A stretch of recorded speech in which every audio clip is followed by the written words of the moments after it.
The dust of the road, kicked up by the departing carriage wheels, settled like a shroud over Alara Vance's worn valise. Each particle seemed to whisper of finality, of doors slammed shut and futures erased. The carriage, bearing her husband, no, her former husband Arthur Ainsworth, and his new, younger, wealthier bride, had dwindled to a speck in the distance, leaving Alara stranded at the edge of Prairie Creek, a town that felt as raw and unforgiving as the wind that whipped her skirts around her ankles. A single, crisp banknote lay folded in her palm. Arthur's parting gesture meant more as a dismissal than a provision. It was enough, perhaps, for a week's lodging, a few meager meals, and then what? The thought was a cold stone in her stomach. At 32, she was a woman discarded, branded by a failure not of her own making, in a time and place where a woman's worth was so often tethered to her husband's name. Melancholy, a familiar companion these past months, wrapped around her. It was a quiet suffering, born with the dignity she clung to as her last possession. The injustice of it all was a bitter tang in her mouth. Arthur, whose ambitions had outgrown her quiet loyalty, had sought an annulment on grounds as flimsy as a prairie flower in a hailstorm, claiming a pre-contract she knew nothing of, a convenient fiction to pave his way to a more advantageous match. He had painted her as inadequate, barren, a quiet accusation that had echoed in the hollows of her heart long before he'd given it voice. Her eyes, the color of a stormy sky, scanned the dusty street. Prairie Creek was not a place of gentle refuge. Its wooden buildings stood stark against the vast, indifferent expanse of the plains. Hope felt like a foreign currency here, one she could not afford. Loneliness was a heavier burden than her valise. She had no one. Her parents were long past, her only sibling lost to the westward fever years ago. With a sigh that seemed to carry the weight of her entire life, Alara picked up her bag. Each step towards the town's modest boarding house was an act of will. The proprietress, a woman with eyes as sharp as darning needles, took in Alara's ringless hand, her travel-worn dress, and the quiet sorrow that clung to her like wood smoke. The assessment was swift, the offer of a room grudging. Days bled into a week of desperate, quiet inquiries. She offered her skills. Fine sewing, mending, cooking, even a rudimentary knowledge of herbs and healing passed down from her grandmother. But doors closed gently, or sometimes not so gently, in her face. Whispers followed her, Ainsworth's discarded wife. Barren, unfortunate, each rejection was a fresh layer of grit on an already open wound. The banknote dwindled. Despair began to gnaw at the edges of her resilience. One blustery afternoon, having been turned away from the mercantile where she'd hoped for work sorting stock or sewing, Alara found herself lingering near the town's small, wind-battered church. The pastor, a kind but harried man named Reverend Miller, had offered her tea and sympathy the day before, but no tangible prospects. As she stood there, debating whether to spend her last few coins on a piece of bread or save it for the morrow's uncertainty, a large, well-built wagon drawn by two strong draft horses pulled up before the general store across the street. The man who climbed down was tall, broad-shouldered, with a face that seemed carved from the very granite of the nearby hills. His dark hair was threaded with silver at the temples. His eyes, deep-set and shadowed, surveyed the street with an air of detached command.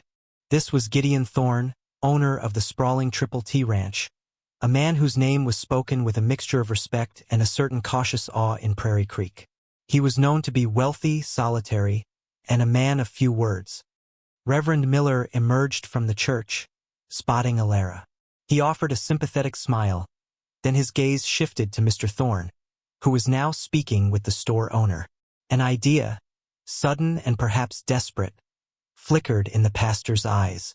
He excused himself from Alara and hurried across the street. Alara watched, a knot of apprehension tightening in her chest. She saw the pastor speaking earnestly, gesturing subtly in her direction. Gideon Thorne's gaze, cool and assessing, swept over her. It was not unkind, but it was penetrating, as if he could see straight through to the frayed edges of her composure. He listened, said little, his expression unreadable. After a few moments, he gave a curt nod, and the pastor, looking somewhat relieved, hurried back. Mrs. Vance, he began, a touch of cautious hope in his voice. Mr. Thorne. He is in need of someone to manage his household. His housekeeper, Martha, is getting on in years and could use assistance. It would be a demanding position, I imagine. His ranch is some miles out of town, but it would provide board, lodging, and a fair wage.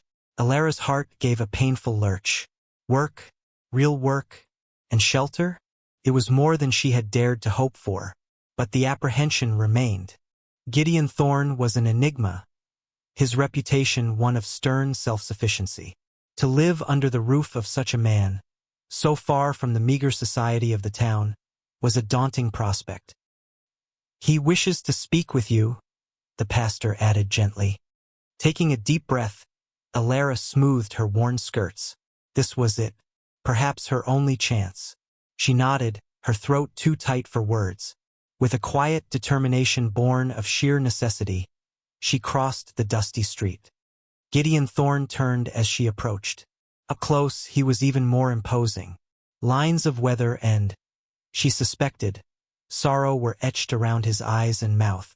He wore work clothes, durable and clean, but without pretense. Mrs. Vance, he said, his voice a low baritone, as steady and resonant as the rumble of distant thunder. It held no judgment, only a directness that was almost startling. Mr. Thorne, she replied, her own voice a little breathless but clear. She met his gaze, holding it with a steadiness she didn't feel. Reverend Miller tells me you're seeking employment. It was a statement, not a question. Yes, sir. I am. I require a woman of good character and diligence to assist at my ranch. The work involves cooking, cleaning, mending, and overseeing the general running of the house. My current housekeeper, Martha, needs help. The ranch is isolated. The winters are harsh. He laid out the terms bluntly, as if daring her to refuse. Alara listened, her mind racing. Isolated. Harsh. But also a roof, food, purpose. The alternative was destitution. I am a diligent worker, Mr. Thorne, she said, her chin lifting almost imperceptibly. I am not afraid of hard work, nor of isolation. He studied her for a long moment, his gaze lingering on her hands, clasped before her. They were capable hands, not idle, but they also bore the faint marks of a life that had once known softness. Martha can be particular, he warned, a ghost of something unreadable in his eyes. I can be particular about my work, sir, Alara responded, a hint of her inner steel showing through. A flicker of something, surprise, respect, crossed his features, gone as quickly as it appeared. The wage is $20 a month, plus board and lodging. You would have your own room. If this is acceptable, you can gather your things. My wagon leaves within the hour. $20. It was a fortune compared to her current state. The suddenness of it all was dizzying, but the undercurrent of desperation propelled her forward. It is acceptable, Mr. Thorne. More than acceptable. Thank you. Be at the wagon in 1 hour, he said, then turned back to his business with the store owner. The interview apparently concluded. Alara stood for a moment, the wind tugging at her hair. A fragile tendril of cautious hope unfurled within her. It was a stark, unadorned opportunity, offered by a man who seemed as rugged and unyielding as the landscape itself. But it was an opportunity. With a murmured thanks to the hovering Reverend Miller, she hurried back to the boarding house, her steps lighter than they had been in weeks. The future was still a vast unknown, but for the first time since Arthur's cruel dismissal, it held a pinprick of light. The journey to the Triple T Ranch was made largely in silence. Alara sat on the wagon seat beside Gideon Thorne, her small valise tucked at her feet. The landscape unrolled before them, a vast panorama of rolling grasslands stretching to a horizon that seemed impossibly distant. The air was clean and sharp, carrying the scent of pine from the low hills they began to climb and the rich aroma of earth. It was a stark, beautiful, and intimidating land. Gideon Thorne handled the reins with an easy, practiced skill, his attention on the horses and the rough track. He offered no conversation, and Alara, sensing his reserved nature, did not press any. Her own thoughts were a tumult of apprehension and a burgeoning, fragile hope. She watched the way the late afternoon sun cast long shadows from the weathered fence posts that occasionally lined their path, the way hawks circled lazily in the immense blue sky. This was to be her new world, so different from the small, constricted life she had known. As the sun began to dip towards the western peaks, casting the landscape in hues of orange and purple, they crested a rise. Below them, nestled in a wide, sheltered valley, lay the Triple T Ranch. It was larger than she had imagined. A sprawling ranch house, built of sturdy timber and local stone, stood at its heart, smoke curling from one of its chimneys. Several barns, corrals, and outbuildings were clustered nearby. Cattle grazed peacefully in the distance. It was a place of substance, of hard-won prosperity. Yet, as they drew closer, Alara sensed a certain starkness about the main house. While well-maintained, it lacked the small touches that spoke of warmth and feminine care. The curtains at the windows were plain, the porch unadorned. It looked like a house that was lived in, but perhaps not truly loved. It mirrored the man beside her, in a way strong, functional, but with an air of deep-seated reserve, perhaps even sorrow. Gideon pulled the wagon to a halt before the porch. "We're here," he stated unnecessarily. He climbed down and, with a strength that surprised her, easily lifted her valise. "Martha will show you to your room." As if summoned, the front door opened and an older woman stepped out onto the porch. She was stout, with iron-gray hair pulled back severely from a face that seemed set in lines of permanent disapproval. Her eyes, sharp and bird-like, raked over Alara from head to toe. This Alara knew instantly was Martha. "Martha, this is Mrs. Vance," Gideon said, his tone neutral. "She'll be assisting you in the house." Martha's lips thinned. "Humph. Another one?"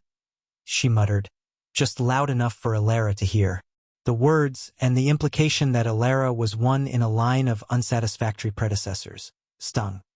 Alara stiffened, but kept her expression composed. Quiet dignity was her shield. "It's a pleasure to meet you, Martha," she said, her voice polite but firm. Martha merely grunted. "Well, come on in then. Don't stand there letting the flies in." She turned and stumped back into the house. Gideon met Alara's gaze for a fleeting second. There was no apology in his eyes, but perhaps a hint of warning, or maybe even a silent acknowledgement of Martha's prickly nature. "Settle in," he said. "Supper is at 7. Then he turned and strode towards the barns, his mind already on other matters. Alara, valise in hand, followed Martha into a large, dim hallway. The house was spacious, with high ceilings and solid, dark wood furniture. It smelled of beeswax, old timber, and something else, a faint, lingering air of disuse, of rooms kept closed too long. Martha led her up a wide staircase to a corridor on the second floor. She stopped before a closed door. "This'll be yours," she opened it, revealing a small, neat room with a single bed, a washstand, a simple wardrobe, and a window that looked out over the vast, empty plains to the east. It was Spartan but clean. "It's adequate," Martha conceded grudgingly. "Rules are simple. Up at dawn. Werk till dusk. No cirker staleratid. Mr. Thorne expects order and efficiency. I expect the same." "I understand," Alara said quietly. "I will do my best not to disappoint either of you." Martha sniffed again. "We'll see about that," she paused, her sharp eyes fixing on Alara. "Heard you were Ainsworth's wife, the one he cast off." The bluntness of the statement, though not unexpected, still landed like a blow. Alara felt a flush creep up her neck, but she met Martha's gaze steadily. "My past is my own, Martha. I am here to work. I trust my ability to do so will be the measure by which I am judged." A flicker of something unreadable crossed Martha's face. Perhaps a grudging respect for the quiet defiance, or perhaps just surprise. "Supper's in the kitchen for us. Mr. Thorne eats in the dining room." Alone with that, she turned and left, leaving Alara standing in the doorway of her new room, the silence of the large house pressing in on her. Alara stepped inside and closed the door, leaning against it for a moment. The apprehension was a cold knot in her stomach, but beneath it, a flicker of quiet determination began to burn. She would not be cowed by Martha's gruffness or by the lingering shadows of Gideon Thorne's solitude. She would work hard. She would earn her place. She would prove her worth not to them perhaps but to herself. This stark room, this rugged ranch, was a chance, a second chance, however unpromising it seemed. And Alara Vance was a survivor. She had to be. The days that followed settled into a rhythm dictated by the rising and setting of the sun and the relentless demands of a large ranch house. Alara rose before dawn, the chill of the prairie air seeping through the floorboards of her small room. She quickly learned Martha's exacting standards. The older woman was a taskmaster, her tongue sharp, her expectations high. Every chore, from scrubbing floors and laundering heavy linens to preparing meals and mending clothes for the ranch hands, was scrutinized. Yet Alara met each demand with quiet industry. She had always found a certain solace in work, in the tangible results of her efforts. She cleaned with a thoroughness that eventually earned a grudging nod from Martha. Her mending was neat, her stitches precise. She learned the routines of the kitchen, the preferred simple, hearty fare of Mr. Thorne and the ranch hands. She was careful, observant, and unfailingly polite, even when Martha's comments were particularly barbed. The house itself was a challenge. It was clear that for years only the most essential tasks had been performed. Dust lay thick in the unused parlor, its heavy velvet curtains faded and drawn. The grand dining room, where Gideon Thorne took his solitary meals, felt cold and echoing. Bookshelves in the study were disorganized, surfaces bare of any personal touch. It was a house that held its breath, waiting. Slowly, tentatively, Alara began to breathe life back into it. Started small.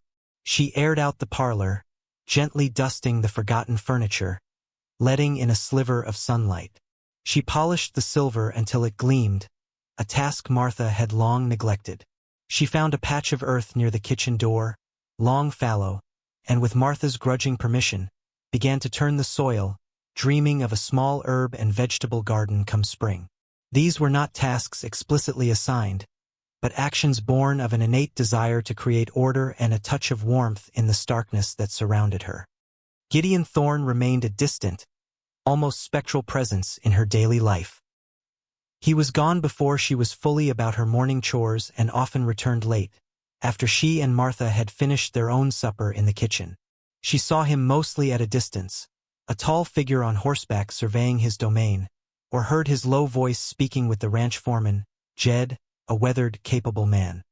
His meals were an exercise in formality. Alara would help Martha prepare his tray, ensuring everything was just so. Then Martha would carry it into the dining room. Sometimes, if Martha was occupied, Alara would perform this duty.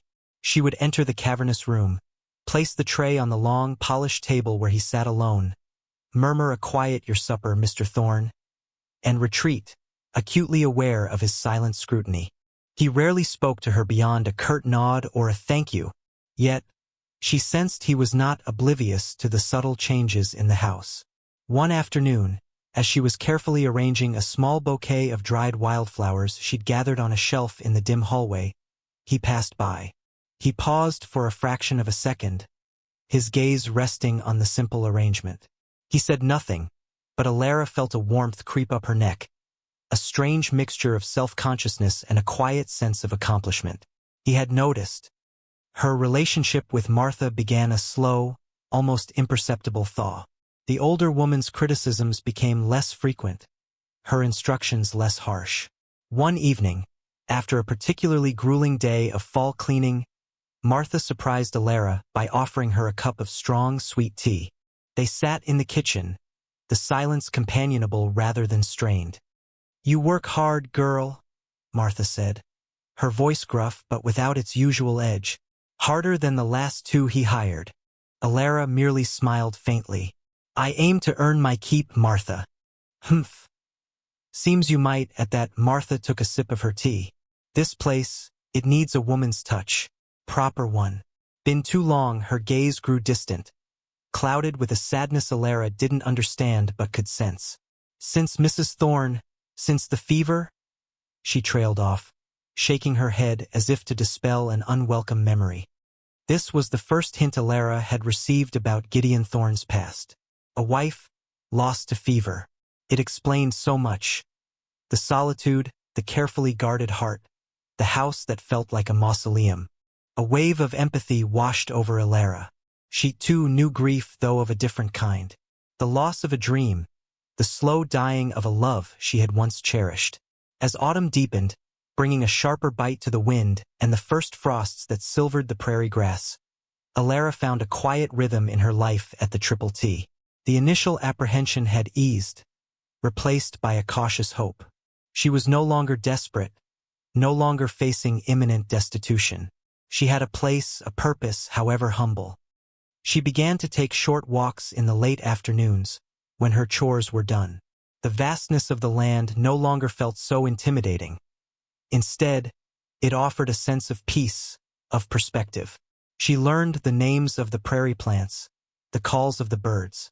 She watched the ranch hands with their cattle, admiring their skill and hardiness. One crisp evening, as she returned from one such walk, her cheeks pink from the cold, she found Gideon Thorne on the porch, mending a piece of tack. It was unusual to see him there, relaxed at this hour. He looked up as she approached, his expression, as usual, difficult to read. "Evening, Mrs. Vance." "Good evening, Mr. Thorne," she replied, a little surprised by the direct address. He gestured with his chin towards the glowing sunset. "Sky's clear. We'll have a hard frost tonight." "Yes, I expect so," she agreed, pausing at the steps. "The air feels like it." An uncharacteristic silence stretched between them, not uncomfortable, but filled with unspoken things. He continued to work the leather with strong, capable hands. Alara found herself watching them, fascinated by their sureness. "Martha tells me you're planning a garden come spring," he said, his gaze still on his work. Alara felt a small thrill of pleasure. "Yes, sir, if it's permissible. Just a few herbs and vegetables for the kitchen." He nodded slowly. "There's good soil by the south fence. Gets the morning sun," he paused. My wife, Eleanor, she used to have a garden there." The name, Eleanor, hung in the air between them. Alara's breath caught. It was the first time he had mentioned his late wife directly to her. The quiet admission felt significant, a tiny crack in the wall of his reserve. I see," Alara said softly, her voice filled with an empathy she hoped he could sense. "I will be mindful of that, Mr. Thorne." He met her gaze then, and for a fleeting moment, she saw a flicker of profound sorrow in his eyes, quickly masked. "It's been fallow a long time," he said, his voice gruffer now. "Soil needs turning." He returned to his mending, the brief moment of connection seemingly over. But it wasn't. Something had shifted. A fragile bridge of understanding had been tentatively crossed. Alara went inside, her heart lighter. The growing warmth she felt was not just from the kitchen stove. It was a warmth that emanated from the slow, patient earning of mutual respect, a respect that was beginning to feel like the first ray of sunshine after a long, hard winter. The quiet determination that had sustained Alara through her initial weeks at the Triple T began to solidify into a sense of belonging, however tentative. She no longer felt like an outsider merely tolerated, but a part of the ranch's intricate workings. Her days were full, her contributions tangible. She mended shirts for the ranch hands, who now greeted her with a respectful tip of their hats and occasional shy smiles. Young Tim, the son of Jed the foreman, a boy of 10 with bright, curious eyes, had taken to hanging around the kitchen, drawn by the scent of baking bread or the promise of a story if Alara had a spare moment. Alara, who had always longed for children, found her interactions with Tim a quiet joy. Gideon Thorne continued to be a man of few words, but his observations of Alara grew more frequent, his demeanor less remote. He noticed how she spoke gently to the nervous new mare in the corral, how she'd saved a batch of Martha's preserves that threatened to spoil, how she had a knack for organizing the chaotic storeroom. He saw the way young Tim's face lit up when she spoke to him, and a faint, almost forgotten warmth stirred in his own chest. He hadn't realized how much his house, his life, had lacked these small, humanizing touches. One afternoon, Elara was in the study, a room Gideon rarely used but which housed an impressive collection of books. Dust motes danced in the shafts of sunlight as she carefully catalogued the volumes, her fingers tracing the worn leather spines. Many were agricultural texts, histories, and classic literature. She found a book of poetry, its pages well-thumbed, a pressed wildflower marking a particular verse. She wondered if it had belonged to Eleanor. Gideon entered silently, making her start. "Mr. Thorne, I was just tidying." He looked at the book in her hand, then at the newly ordered shelves. "You read, Mrs. Vance?" "Yes, sir. When time permits. My father was a schoolmaster. He instilled in me a love of books." "A schoolmaster," he mused, picking up a heavy tome on animal husbandry. "Useful skill," he paused, then, to her surprise, said, "There are ledgers here that need attention. My penmanship is more suited to branding irons than account books." He looked at her directly. "Perhaps, if your other duties allow, you could assist with them." Elara's heart gave a hopeful leap. This was more than just household chores. This was a task requiring trust and intelligence. "I would be glad to, Mr. Thorne. I have some experience with accounts." And so, a new dimension was added to her work. In the quiet evenings, after supper, Elara would sit at the sturdy desk in the study, the oil lamp casting a warm glow on the pages, and meticulously work through the ranch's finances. Gideon would often be in the room, reading or reviewing reports from his foreman, the silence comfortable, punctuated only by the scratch of her pen or the rustle of a turning page. These shared hours in the study became a quiet crucible for their burgeoning respect. He saw her quick mind, her diligence, her unwavering honesty. She saw glimpses of the man beneath the stoic exterior, his sharp intellect, his deep knowledge of the land and his animals, his quiet integrity. He began to ask her opinion on small matters related to the household budget, then, tentatively, on correspondence he needed to write. The first snows of winter arrived, blanketing the prairie in a pristine white. The world outside the ranch house shrank, becoming more insular. The cold was bitter, the winds relentless. This was the harshness Gideon had warned her about. But inside the house, a subtle warmth was growing. Elara had hung simple evergreen wreaths on the doors, and the scent of cinnamon and cloves from her baking often filled the kitchen. One particularly brutal evening, a blizzard raged outside, trapping everyone indoors. The wind howled like a famished wolf, rattling the window panes. Martha, grumbling about the drafts, had retired early. Elara was in the kitchen, ensuring the fire was banked safely for the night, when Gideon entered. "The north pasture fence is down in 3 places," he said, shaking snow from his hat. "Jed and I will have to see to it at first light, storm or no." He looked tired, the lines on his face deeper than usual. "Will you have some hot broth, Mr. Thorne?" Elara offered. "It might ward off the chill." He hesitated, then nodded. "Thank you, Mrs. Vance. That would be welcome." She ladled steaming chicken broth into a mug and handed it to him. He took it, his fingers brushing hers for a fleeting instant. A small, unexpected jolt passed between them. He cradled the mug, the warmth seeping into his hands. "You've made this house different," he said, his voice low, almost introspective. He wasn't looking at her, but at the firelight dancing on the kitchen walls. "I've only tried to make it comfortable, sir," Elara replied softly. "Comfortable," he repeated, as if tasting the word. "Yes, it's been a long time since this house felt comfortable." He looked at her then, a direct, searching gaze. "Eleanor. She would have liked what you've done." The name, spoken again, carried less pain this time, more a gentle reminiscence.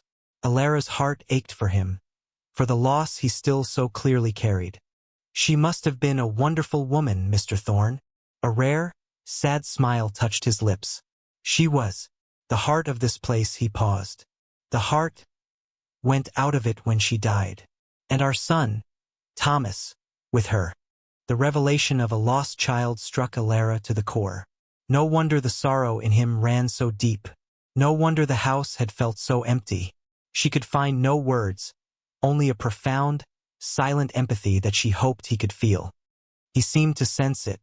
The fever took them both. 5 years ago this spring, he drank some of the broth, the silence stretching, but it was a silence now filled with shared understanding, a fragile intimacy born of his unexpected vulnerability.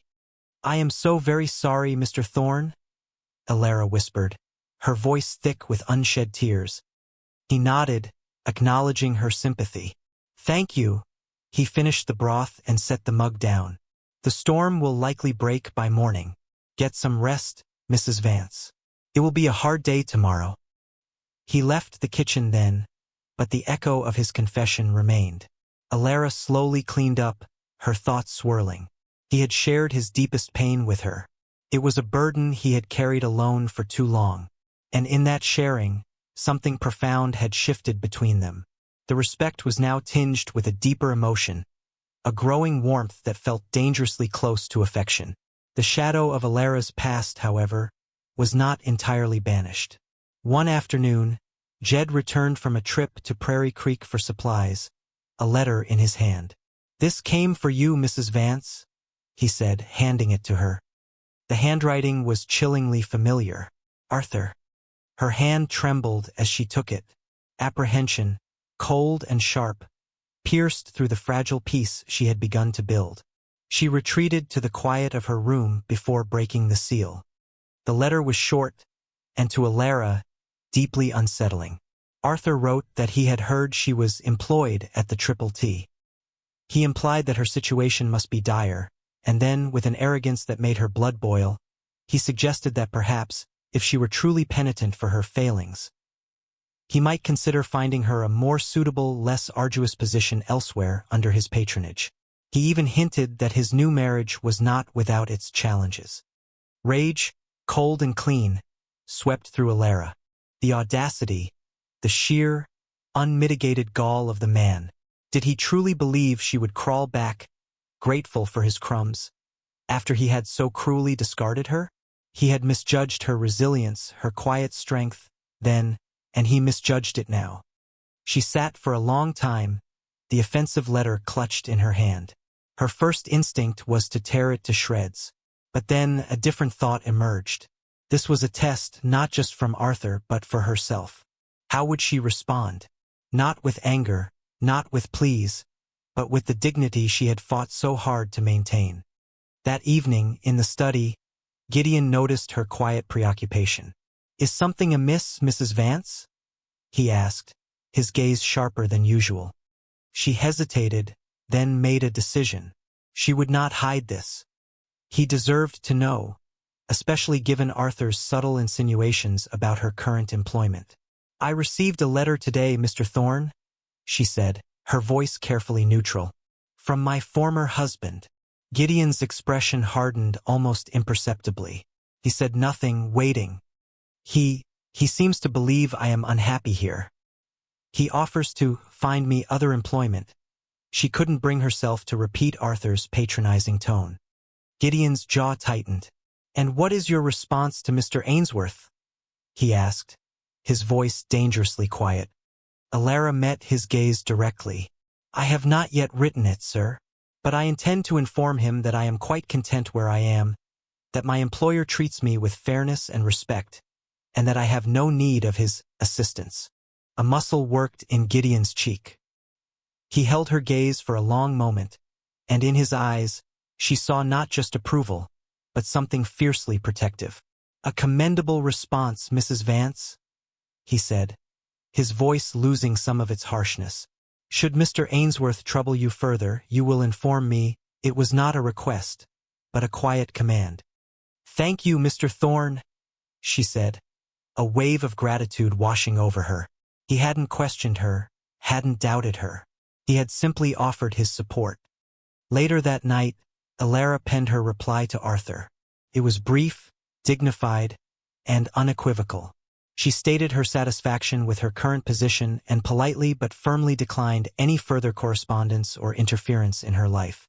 Sealing the letter, she felt a sense of closure, of empowerment. Arthur Ainsworth no longer had any hold over her. She was building her own life, on her own terms, in this rugged, unexpected sanctuary. And in the quiet, steady regard of Gideon Thorne, she was beginning to find a strength she hadn't known she possessed. The warmth between them was no longer just respect. It was a delicate, unspoken tenderness, as fragile and as precious as the first prairie crocus pushing through the thawing snow. The turning point, the moment when the unspoken depths of their connection would be truly tested and revealed, arrived with the ferocity of a late spring blizzard. It came unexpectedly, after a period of deceptively mild weather that had hinted at an early thaw. The ranch was bustling with preparations for calving season, and a sense of optimism was in the air. Alara herself felt it, a quiet joy blossoming within her as she tended her small, newly planted herb garden, its tender shoots just beginning to unfurl. Gideon had been more open with her in recent weeks, sharing his plans for the ranch, sometimes even a quiet joke that would bring a rare, genuine smile to his lips. The evenings in the study were filled with a comfortable companionship. Alara had begun to read aloud to him occasionally, passages from the books she was cataloging, and he would listen, his eyes closed, a look of peace settling on his rugged features. She was no longer just Mrs. Vance, the housekeeper. She was Alara, a confidant, a quiet source of light in his solitary world. The storm hit with little warning. One afternoon, the sky turned a bruised, ominous purple, and the wind began to howl with a predatory fury. Snow, thick and blinding, began to fall, driven horizontally by the gale. Within hours, the Triple T was engulfed, isolated from the outside world. Gideon, Jed, and the other hands worked tirelessly to secure the livestock, their faces grim. The temperature plummeted. Drifts piled high against the house and barns. Fear, a cold serpent, began to coil in Alara's stomach, not for herself, but for the men out in the raging storm, and especially for Gideon. He finally stumbled back into the house late that night, covered in snow, his face etched with exhaustion and worry. He had managed to get most of the heavily pregnant cows into the main barn, but a few, closer to their time, were in a more distant, smaller shelter. The roof of the north calving shed, it's threatening to collapse under the weight of the snow, he told Alara, his voice hoarse as she helped him out of his frozen coat. Martha hovered anxiously nearby. Jed and I have to try and shore it up. There are 3 heifers in there due any day. Gideon, you can't go back out in this. Martha protested, her usual gruffness replaced by genuine fear. It's a killer storm. We have no choice, Martha, he said, his jaw set. Those calves are vital, he looked at Alara, his eyes dark with concern. Keep the fires stoked. We'll be back as soon as we can. Alara's heart clenched. The thought of him out in that maelstrom was unbearable. Please, be careful, she whispered, her hand instinctively reaching out, her fingers briefly touching his arm. It was a small gesture, but it spoke volumes. He met her gaze, and for a moment the storm outside, the ranch, everything faded. There was only the silent acknowledgement of the deep, unspoken bond between them. I will, he promised, his voice softer. Then he turned and, with Jed following, plunged back into the blizzard. Hours passed, each one an eternity. Alara and Martha kept vigil, straining to hear any sound over the roar of the wind. Alara prayed, a silent, fervent plea for Gideon's safety. She made coffee, prepared food, anything to keep her hands busy, her mind from dwelling on the worst possibilities. It was near dawn when Jed stumbled back to the house, alone, half-frozen and frantic. Gideon, he gasped, collapsing into a chair. The roof, it gave way. A beam, it caught him. He's trapped, Alara. His leg, I think it's broken. I couldn't move the beam myself. Alara's blood ran cold. Martha, hot water, blankets, brandy, she commanded, her voice suddenly firm. Imbued with an authority born of sheer terror and a desperate need to act, she grabbed her heaviest shawl and pulled on sturdy boots. Jed, can you make it back there with me? Show me the way. Jed, though exhausted, nodded grimly. I have to. Together, they fought their way through the wind and snow, Jed leaning heavily on Alara for support at times. The short distance to the calving shed felt like miles. The wind tore at them, stinging their faces with ice crystals, trying to rip the breath from their lungs. The scene at the shed was one of devastation. A section of the roof had indeed collapsed, heavy timbers and snow creating a tangled wreck. One of the heifers was lowing pitifully, clearly in distress. And then Alara saw him. Gideon lay partially buried under a massive wooden beam, his face pale and contorted in pain, but his eyes, when they found hers, held a flicker of relief. Alara, he rasped. The cows, are they? We'll see to them, Gideon, she said, her voice trembling but steady as she knelt beside him, her hand going to his cold cheek. First, we need to get you out. The beam was immense, far too heavy for her and the weakened Jed to lift. Panic threatened to overwhelm her, but she pushed it down, her mind racing. She remembered seeing sturdy poles and ropes in the nearby tool shed. Jed, the long crowbar and the thickest rope you can find in the tool shed. Hurry, she urged. While Jed, summoning his last reserves of strength, battled his way to the tool shed, Alara did what she could for Gideon. She brushed snow from his face, spoke to him in low, soothing tones, her touch gentle despite the urgency. She assessed his visible injuries, a nasty gash on his forehead, his left leg clearly trapped and unnaturally twisted. The heifers, he mumbled again, his gaze unfocused. Shoo, Gideon. Save your strength, she glanced at the distressed cow. It was in labor and struggling. A new wave of desperation hit her. She knew a little about birthing animals from her childhood on a small farm. But this, Jed returned with the crowbar and rope. Working together, with Alara directing their efforts with a surprising clarity and strength she hadn't known she possessed, they managed to create a makeshift lever. It was grueling, agonizing work. The wood groaned, snow shifted, but slowly, inch by agonizing inch, they raised the beam just enough for Gideon to drag his injured leg free with a choked cry of pain. He slumped back, his breathing ragged. Alara was immediately at his side, tearing strips from her petticoat to staunch the bleeding from his forehead. His leg was badly broken, the bone protruding slightly. Nausea rose in her, but she fought it back. We need to get him to the house, Jed said, his face grim. And that heifer. She's not going to make it without help. Gideon, despite the pain, was trying to push himself up. The calf. I'll help her, Alara said decisively, surprising both men, and perhaps herself most of all. Jed, you get Mr. Thorne to the house. Use that piece of canvas as a makeshift stretcher. I'll stay. I know a little about these things. Gideon stared at her, a mixture of disbelief and dawning admiration in his pain-filled eyes. Alara, no, it's too dangerous. The rest of the roof. I'll be careful, she insisted. That calf needs a chance. You taught me the value of every life on this ranch. Gideon, she used his first name without thinking, the formality stripped away by the crisis. Seeing the unyielding determination in her eyes, the same quiet strength he had come to admire so deeply, Gideon relented with a weak nod. He knew that look. It was the look of a woman who would not be swayed. With immense difficulty, Jed managed to get Gideon onto the canvas and began the slow, arduous task of dragging him back towards the main house.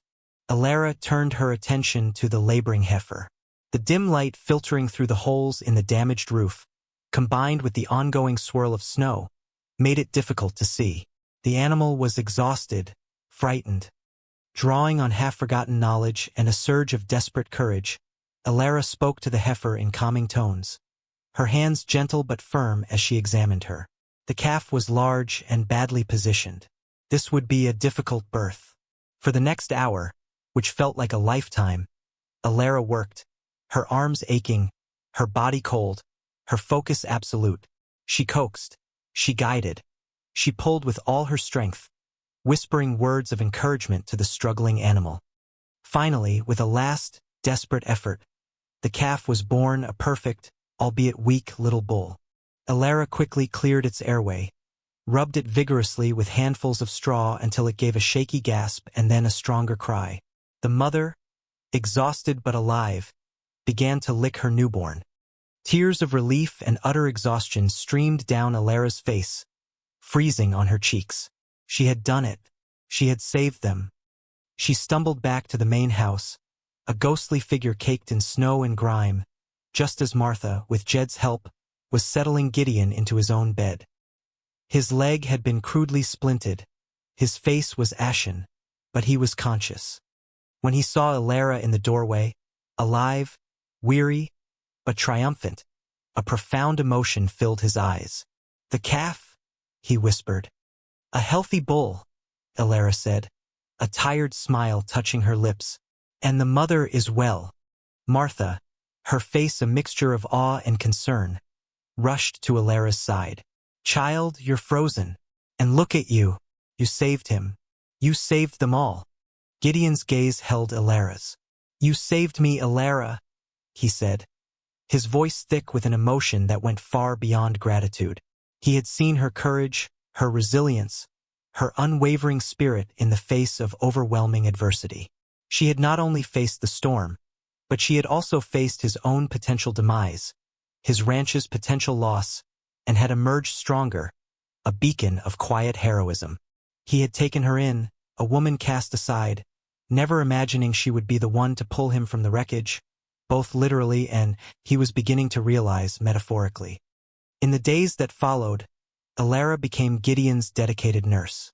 The blizzard eventually subsided, but the ranch remained snowbound for nearly a week. No doctor could reach them. Elara, drawing on her grandmother's teachings and her own innate sense, cleaned and dressed Gideon's wounds, set his broken leg as best she could with splints fashioned by Jed, and kept vigil by his bedside. She coaxed broth and tea past his lips, read to him softly when the pain kept him awake, and managed the running of the household with a calm efficiency that amazed everyone. During those long, quiet hours, the last vestiges of Gideon's reserve crumbled. He spoke to her of Eleanor and Thomas, not with the sharp agony of fresh grief, but with a gentle sorrow, sharing memories he had kept locked away for years. He spoke of his dreams for the ranch, his fears, his loneliness. And Elara listened, her presence a soothing balm to his pain-racked body and his long-aching soul. She, in turn, found herself speaking of her own past, of the humiliation and hurt inflicted by Arthur, of her quiet dreams for a life of purpose and gentle affections. She spoke not with bitterness, but with the quiet acceptance of one who has passed through fire and found herself changed, not broken. One evening, as she adjusted his pillows, her hand lingered on his forehead, checking for fever. His own hand came up and covered hers, his grip surprisingly strong. "Elara," he said, his voice husky, "all this time, I thought I was offering you shelter, a place to be. But it was you who brought life back to this house. Back to me." His thumb stroked the back of her hand. "When that beam fell, I thought it was the end. And then I saw your face. It was like the sun coming out after the storm." Tears welled in Elara's eyes. "Gideon," she whispered, her voice choked with emotion. "I've been a fool, Elara," he continued, his gaze intense, searching hers. "A blind, stubborn fool. I built walls around myself so high, I almost missed the greatest gift this life could offer me." He paused, his heart in his eyes. I care for you, Elara, more than I can say, more than I thought I was capable of caring for anyone again." Elara's heart swelled, a joyous, painful ache. "Oh, Gideon," she breathed, her own feelings, so long held in check, surging forth. "And I for you." A slow smile, the first truly joyful smile she had ever seen from him, spread across his face, transforming his rugged features, making him look years younger. "Then, Mrs. Vance," he said, a teasing light in his eyes, "when this damnable leg of mine is healed, and I can stand before you properly, I have a very important question to ask you." Alara laughed, a sound of pure, unadulterated happiness that echoed in the quiet room. "And I, Mr. Thorne," she replied, her eyes sparkling, "will have a very important answer to give." The doctor finally made it through when the roads cleared, confirming Alara's skillful, if unorthodox, setting of the bone. Gideon's recovery was slow but steady, and as his body healed, so too did his spirit. The house, once a place of shadows and silence, was now filled with laughter, with the quiet hum of shared purpose, with the unmistakable glow of love. Martha, observing the transformation in both Gideon and Alara, simply sniffed and said, "Well, it's about time this house had a proper mistress again, and a good master come to that." Took him long enough to see what was right in front of his nose, but her eyes twinkled, and her gruffness was now merely a beloved affectation. True to his word, the day Gideon could finally stand unaided, his legs still mending but strong enough, he sought out Alara. He found her in her small herb garden, now thriving under the spring sun, the air fragrant with thyme and lavender. He didn't kneel, his leg wouldn't permit it yet, but he took both her hands in his gaze earnest and full of love. "Alara Vance," he said, his voice deep and resonant with emotion. "You came to me a stranger, a woman facing hardship with quiet dignity. You brought warmth to my home, skill to my affairs, and courage when I had none left. You saved my life, my ranch, and my heart. Will you do me the profound honor of becoming my wife? Will you be the mistress of the Triple T, and the mistress of my heart, for all our days?" Tears of joy streamed down Alara's face as she looked up at the strong, good man who had seen her true worth when the world had cast her aside. "Oh, Gideon," she whispered, her voice thick with happiness. "Yes, with all my heart, yes." He drew her gently into his arms, mindful of his leg, and kissed her. A kiss that sealed their promises. A kiss that spoke of shared sorrows overcome, of hard-won trust, and of a deep, abiding love that had blossomed in the most unexpected of places. Their wedding was a simple affair, held on the porch of the ranch house, overlooking the vast, beautiful land that was now their shared home. Reverend Miller officiated, his face beaming. Martha, wiping away a tear with the back of her hand, stood as Alara's witness, while Jed, grinning broadly, stood up for Gideon. The ranch hands and their families were all there, their faces reflecting the genuine affection they held for the couple. Alara, radiant in a dress of pale blue that she had sewn herself, her eyes shining with a quiet joy, felt a profound sense of peace and belonging. She was no longer Alara Vance, the discarded wife, but Alara Thorne, beloved, respected, and empowered. She had faced injustice and despair, and through her resilience and quiet strength, she had found not just a safe harbor, but a true home, and a love that was as vast and as enduring as the prairie sky. Gideon, his arms securely around her waist, watched her with an expression of tender adoration. He had taken in a woman cast aside, never imagining she would be the one to heal his broken heart, to teach him how to live and love again, to save him from the desolate wilderness of his own grief. He had found his second chance, his quiet joy, his earned love, in the resilient heart of Alara. As the sun began to set, painting the sky in hues of rose and gold, they stood together, looking out over their land, their future. A gentle breeze rustled the leaves of the cottonwood trees, carrying with it the scent of wildflowers and the promise of a shared tomorrow. There was a security between them, a deep understanding that needed no words. They had both weathered their own storms, and now, together, they had found their peace. The journey of the heart can be a winding, often challenging path, leading us through valleys of sorrow and over mountains of adversity. But it's in these very trials that our true strength is forged, and often, where unexpected love can blossom. Alara's story reminds us that true worth is not defined by past hurts or societal judgments, but by the quiet dignity with which we face our challenges and the kindness we extend to others and ourselves. It shows us that even in the harshest of landscapes, resilience can take root and flourish, and that sometimes the greatest acts of salvation come not in grand pronouncements, but in the steady, quiet presence of a heart that understands. If this story resonated with you, please give it a like and consider subscribing for more tales of resilience and romance. What part of Valera's or Gideon's journey touched you the most? Share your thoughts in the comments below. Perhaps you know someone who needs to hear a story of second chances and earned happiness. Feel free to share this with them. There are so many truths left to tell, and so many hearts waiting to find their way home.